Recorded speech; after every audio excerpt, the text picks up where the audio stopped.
값을 알면 삶이 달라집니다. 말씀으로 우리가 복음을 나누었으면 좋겠습니다. 예전에 꿈을 꾸었어요. 2년 전이었던 것 같아요. 너무 지금도 생생해. 어떤 꿈이었냐면 제가 작은 시계방에 문이 오른쪽으로 달려있는 작은 시계방에 들어갔어요. 그런데 이 시계 장인이 손목시계를 정성스럽게 만드는데 너무 멋있는 거예요. 완전 사실 저는 명품 시계가 뭔지 몰라요. 봐도. 근데 그냥 딱 보기에 진짜 그래, 그런 시계 하나 있으면 참 좋겠다. 사실 저는 뭐 이렇게 매고 들고 뭐 이런 거 되게 싫어하거든요. 그래서 결혼 반지도 없어. 근데 저거는 꼭 매야 되겠다는 그런 생각이 딱 드는 거예요. 그래서 딱 보니까 되게 비쌀 것 같은 거야. 그래서 진짜 사고 싶은데 하면서 아쉽다. 목회자가 돈이 어딨어. 그때도 돈이 어딨어 막 그런 마음이 있나 봐요. 그러면 안 되는데. 근데 제가 잘하는 게 있어요. 이제 나가려다가 딱 그런 마음이 딱 든 거야. 그래도 가격은 알아보고 가야지. 그런 생각이 들어요. 여러분, 미리 겁먹고 포기하지 마세요. 한번 알아나 보고 가자. 알아나 보고 가자. 그런 마음으로 저는 살고 있는데, 알아나 보고 가자 하고선 시계방 장인에게 물어보았어요. 사장님, 얼마예요? 하고 물어봤어요. 그때 시계방 주인이 이렇게 얘기하는 거야. 공짜예요? 그러는 거야. 정말이에요? 공짜라고요? 그냥 주신다고요? 너무 행복한 거야. 제가 가질게요. 좋아요. 받으세요. 그 시계를 내 손목에 딱 차고서 딱 문을 나섰는데 꿈이 낀 거야. 근데 그날 저녁에 뭐라는지 알아요? 우리 아내가 여보, 나 애 가진 거 같아. 이게 우리 아이 셋째 산이의 태몽이야. 그래갖고 셋째 산이는 저에게 명품 손목시계 1번, 2번, 4번은 제가 꾸지 않았어요. 유일하게 제만 꿨어요. 그래서 더 잘생겼나 봐. 근데 신기한 게 제가 이제 유치원 정도 되고 이렇게 물어봤어요. 산이야, 너 꿈이 뭐야? 그랬더니 두 가지를 대. 목사님이요, 경찰관이요. 그러는 거야. 오, 그래? 어제 한켠에 너무 기뻤어요. 저는 자녀 4명 다 목회자가 되기 원하지 않지만 한 명은 돼야 된다고 생각을 하거든요. 물론 길은 누가 하셔요? 하나님이 아시지만. 최근에 다시 한번 물어봤어요. 산이야, 너 꿈이 뭐야? 일단 이번에는 목사님하고 유튜버래요. 한 두 가지 얘기해. 이거 아니면 저거. 근데 요즘에 목사님 유튜버도 많아요. 하여간 목사님은 안 없어지려나 봐. 다른 건 변해도. 너무 기뻤죠. 제 마음의 한편에는 이 아이가 목사님이 되었으면 좋겠다라고 생각을 하지만 하나님이 하실 거니까. 그런데 한 가지는 저한테 굉장히 분명한 게 있어요. 쟤는 하나님이 나에게 주실 명품 손목시계야. 손목시계 하나에 수억 원짜리도 있더라고요. 이름도 몰라. 저는 그런 거에 관심이 없어서. 근데 저는 그 수억 원짜리보다 더 귀한 아이가 저 아이예요. 이 아이는 값으로 따질 수 없는 존재. 사랑하는 성도 여러분, 우리는 종종 공짜로 받은 것은 굉장히 가볍게 여기죠. 그런데 중요한 질문이 있어요. 진짜 공짜인가? 정말 값이 없어서 공짜처럼 보이는 거 아니야? 라는 거예요. 비싼 건데 공짜로 주어진 게 있어요. 여러분, 우리나라 시민권 있잖아요.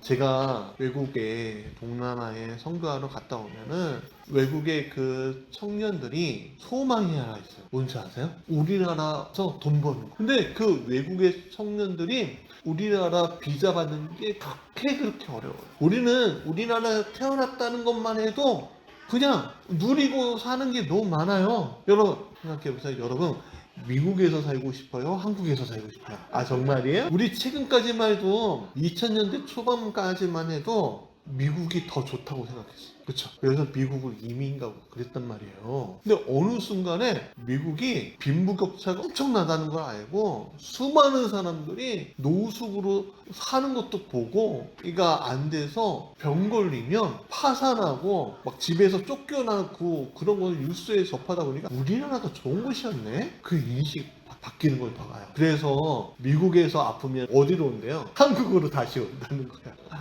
한국이 좋죠. 이 한국 시민권을 가지고 싶어 정말로 노력하는 분들 얼마나 많은지. 근데 이 시민권이 우리한테는 돈을 주고선 사는 거예요? 아니면 공짜예요? 태어났다는 거 때문에 공짜인 거죠? 네, 그런 거예요. 여러분, 오늘 본문에서 사도 베드로가 분명히 말해요. 여러분의 인생은, 여러분의 삶은 공짜가 아니라 값을 이미 지불된 인생이에요 라고 얘기하는 거예요. 값이 이미 지불된 인생. 그게 바로 여러분이라는 거예요. 그게 뭔 소리야? 그럴 수 있죠. 그게 뭐냐면, 첫 번째, 우리는 값으로 산 사람들이다 라는 이야기를 좀 해보고 싶은데, 베드로전서 1장 18절부터 19절에 한번 읽어드릴게요. 너희가 알거니와 너희 조상에게서 물려받은 헛된 행실에서 속량된 것은 은이나 금같이 없어질 것으로 된 것이 아니요 오직 흠없고 점없는 어린 양 같은 그리스도의 보배로운 피로 된 것이다 라고 얘기해요. 너무 기니까 무슨 말인지 잘 모르겠죠. 간단하게 요약해서 이야기하면 베드로는 이렇게 얘기하는 거예요. 야, 너희 인생은 공짜가 아니야. 더 정확하게 이야기하면 값이 이미 지불된 인생이야. 그런 존재야. 근데 그 값이 뭐야? 라고 우리에게 얘기하잖아. 어떤 값으로 치렀어? 그랬더니 은이나 금같이 없어질 것으로 치른 것이 아니야. 너희에게 치른 값은 그리스도의 피야. 그러니까 여러분, 은이나 금은, 또 돈은 뭐야? 가치가 좋아졌다가 나빠졌다가 좋아졌다가 나빠졌다가 왔다 갔다 해요. 그게 재화의 모습인 거예요. 근데 흔들리지 아니하는 것이 있어요. 그게 뭐냐면 영적으로 우리에게 치러진 값인데, 그게 바로 그리스도의 피인 거예요. 근데 우리는 이 말이 너무 많이 들어서 너무너무 쉬운 것 같아요. 쉽게 들려요. 여러분, 그런 거 있죠. 우리 애들한테, 야, 내가 배 아파 너를 낳는데 너 나한테 잘해야지, 이렇게 얘기하면 우리 애들이 잘할게요. 정말 합니다. 부모님 너무너무 감사해요. 저를 태어나게 해주셔서 너무너무 감사해요. 막 눈물 흘리고, 엄마 내가 효도할, 그래요? 왜 거기에는 안 그러죠? 그래서 뭐 당연한 건데 뭘 그렇게 얘기해? 그렇게 얘기하잖아요. 아유, 속 터지게 그러잖아요. 왜 그래요? 익숙하니까 그래. 근데 생각해보세요. 얼마 전에 제가 TV를 봤는데 너무 가슴 아픈 사연이 있는 거야. 어떤 아주머니가 재개발 구역에서 안 떠나. 돈을 몇 배를 빌려준다고 해도 안 떠나. 그러니까 막 재개발하는 사람들 막 속이 터지는 거야. 근데 이 아주머니가 안 떠난 이유가 뭔지 아세요? 쌍둥이 딸이 있었는데 이 딸내미가 어느 순간 사라진 거야. 그러니까 그 딸이 8살, 9살 그렇게 되는 딸이었나 본데, 사라지니까 어떤 사람이 데리고 갔대. 그러니까 여기서 떠날 수가 없는 거야. 옛날에는 아이들은 그냥 하면은 데리고 가고 고아원에 파는 경우도 있고, 외국에 보냈어. 백방으로 딸을 찾으려고 막 찾아도 없는 거야. 그래서 최후의 한 가지 방법이, 아이가 여기를 살고 여기가 생각났고 지나가다가 잠깐이라도 봤으면, 왜냐면 이게 대로변이었대. 가게가 잠깐이라도 보면, 기억나면 내가 그 딸을 만날 것이다. 근데 방송국에서 그걸 알고 나중에 그런 사연들이 막 쌓이는 걸 보니까, 외국에서 자기 뿌리를 찾으려고 막 유전자 검사하고 막 그러는 분들이 있거든요. 그 중에 한 분이, 여자분이 막 찾는데 알고 그 딸인 거야. 몇 번이나 한국 안을 못 찾았다가 찾은 거야. 그러면 이 딸한테 자기가 태어남이, 부모한테 태어남이 공짜처럼 들리겠어요? 아니죠. 귀하죠. 감사하죠. 내가 태어났다는 것 자체가 얼마나 감사해. 무뎌질 수가 없는 거예요. 우리가 하나님의 은혜로 이렇게 살아갈 수 있다는 것 자체가 무뎌지는 이야기가 아니에요. 근데 사실은 여러분, 그것도 좋아.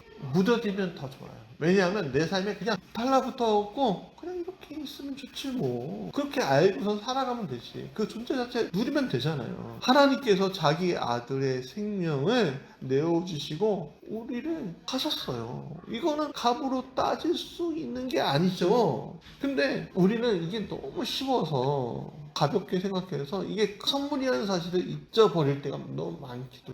왜? 값을 잘 모르는. 우리 사랑의 원자탄 손양원 목사님 아시잖아요. 근데 이 손양원 목사님 아들을 죽인 공산주의자 청년, 이 청년이 아들을 죽였거든요. 잘생기고 유망한 청년을 죽인 거예요. 예수 믿는다는 그 이유 하나. 근데 이 손양원 목사님이 그 청년을 용서해주고 자기 양 아들로 삼았어요. 뭐예요? 핏값으로 산 거죠. 그럼 그 값어치가 얼마나 되는 거예요? 핏값이에요, 핏값. 근데 사람이 값을 모르면 함부로 써요. 싸게 산 물건들은요, 그냥 함부로 써요. 근데 비싸게 산 물건들은 소중하게 여기잖아요. 우리 인생도 마찬가지예요.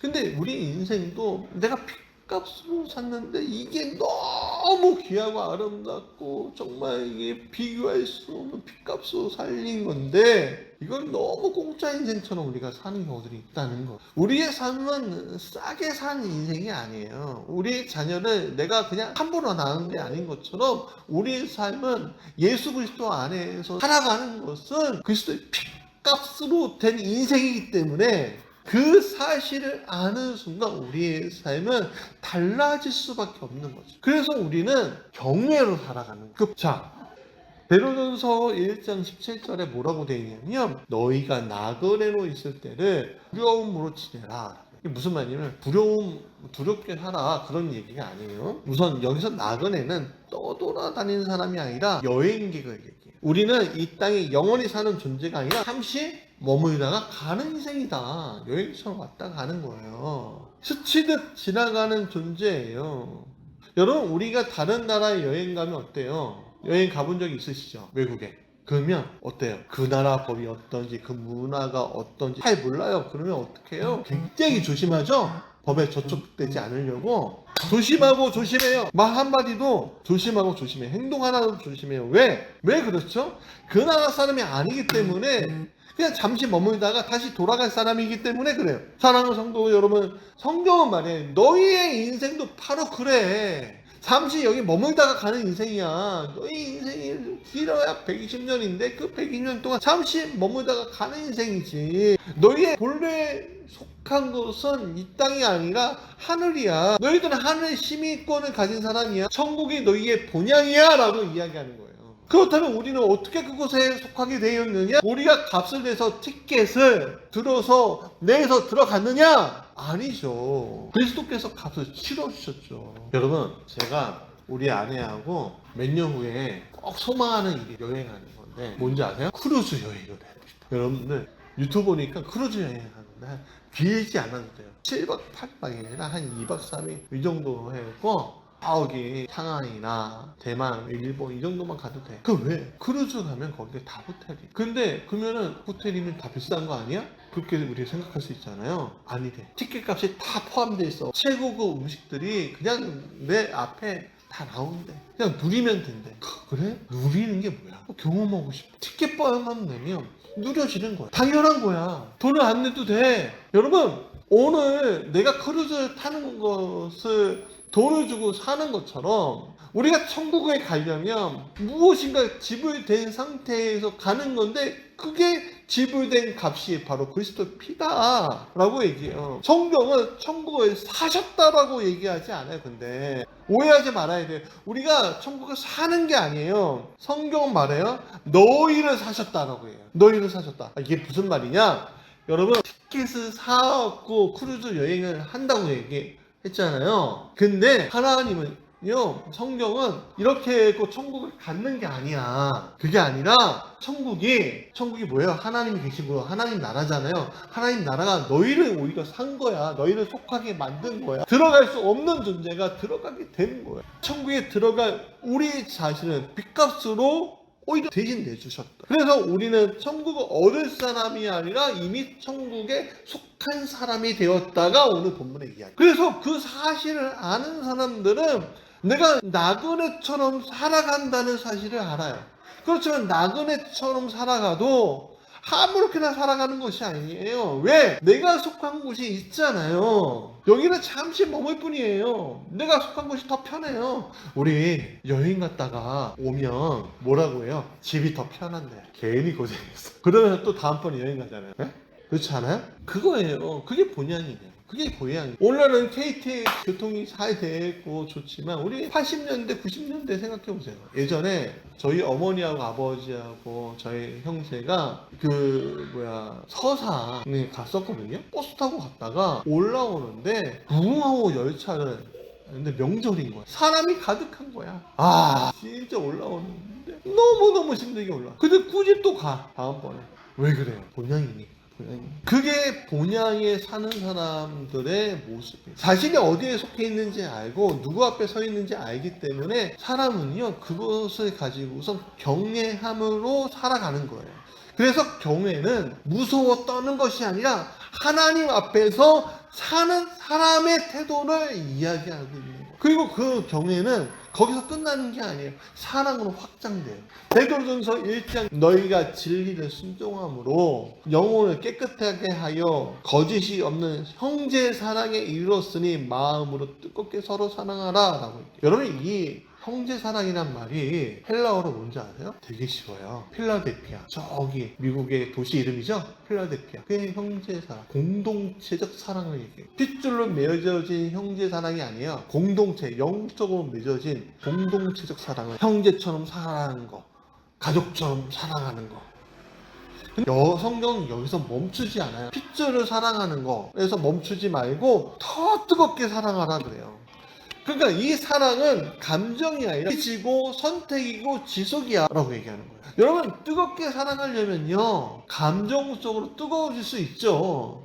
그런데 그건요 잠깐이에요. 찰나예요. 뜨겁게 사랑하는 건요 그 감정적인 게 차가워질 때도 뜨겁게 사랑해 줄 수 있는 게 중요한 거예요. 연료가 없어도 뜨겁게 사랑해 줄 수 있는 거, 그게 의지고 선택이고 지속이라는 거예요. 대가 없이. 하나님을 경외하는 사람들이 사람들을 대하는 태도는요 매우 달라요. 왜냐하면 저 사람도 하나님 앞에 선 존재이지. 종교 때문에 그런 게 아니에요. 종교가 달라도 사는 게 달라도 우리는 그 안에 있는 영혼을 보는 거죠. 저 사람은 하나님 앞에 선 존재. 그렇게 되면요 사랑은 교회 안에서 형제 사랑으로 시작되지만 거기서 멈추지 않고 삶 전체로 확장되는 거예요. 가까운 사람에게만 가는 것이 아니라 낯선 사람에게도, 내 편에게만 가는 것이 아니라 내 편이 아닌 사람에게도 그 사람을 대하는 태도가 달라질 수 있는 거예요.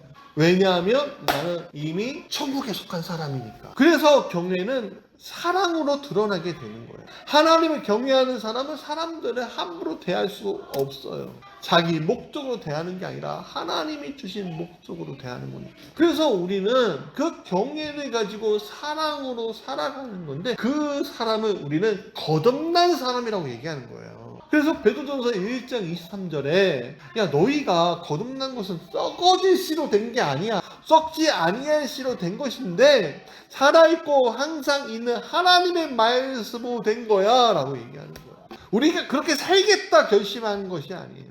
노력으로 유지되는 것도 아니에요. 우리가 그렇게 살아갈 수 있는 것은 거듭 사람이기 때문에 살아갈 수 있는 거예요.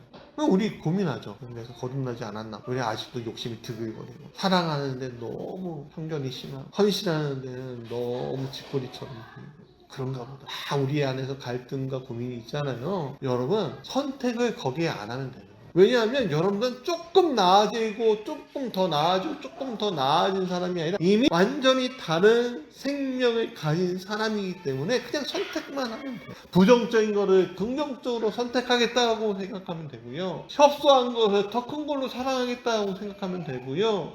내가 세상처럼 살아가는 것이 아니라 편견이 아니라 더 크게 내가 사랑해 보겠다라고 선택하면 성령께서 여러분을 도와주시는 거예요. 우리는 옛 생명 썩어질 시에서 왔지만 그것은 결국 무너지고 흔들리고 한계에 다다라서 이미 죽었어요.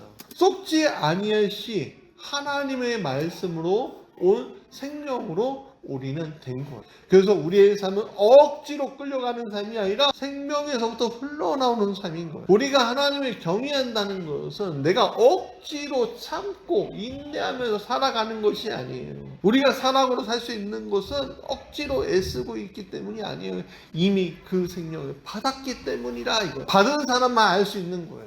오늘 내가 계속 내가 정말 하나님의 사람이 맞는가 고민할 때 여러분들은 그 고민의 자리를 회개와 기도의 자리로 거듭나지 않은 거예요. 나는 입술로는 거듭났지만 성령으로 거듭나지 않아요. 근데 여러분들이 거듭났다고 하는 그 순간에 여러분 알 수 있는 것은 성령님이 여러분들 마음 가운데 움직이시잖아요. 그런 사람은 거듭난 거예요. 그러나 선택을 잘하면 되는 거예요. 왜? 우리는 행동을 고치는 사람이 아니라 존재가 바뀌어 있기 때문에 바뀐 사람은 선택만 하면 돼요. 그래서 말씀의 결론이에요. 우리 제목 다시 한번 읽어보죠. 값을 알면 삶이 달라지는 거예요. 우리는 공짜 인생이 아니에요. 값을 치른 인생이지. 그리스도의 피로 다시 살게 된 인생이에요. 그래서 우리는 이 땅을 집처럼 사랑하는, 이 집처럼 사는 사람이 아니라 나그네로 살아가는 거예요. 하나님의 은혜예요.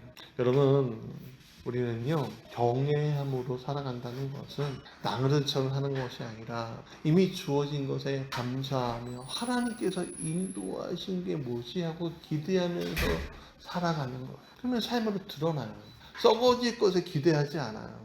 나는 이게 부족해, 이게 부족해, 이게 부족해. 그렇게 하지 않아요. 이것에 만족. 그리고 더 좋은 곳이 있으면 더 추구할 수 있죠. 그게 뭐라고 하는 게 아니에요.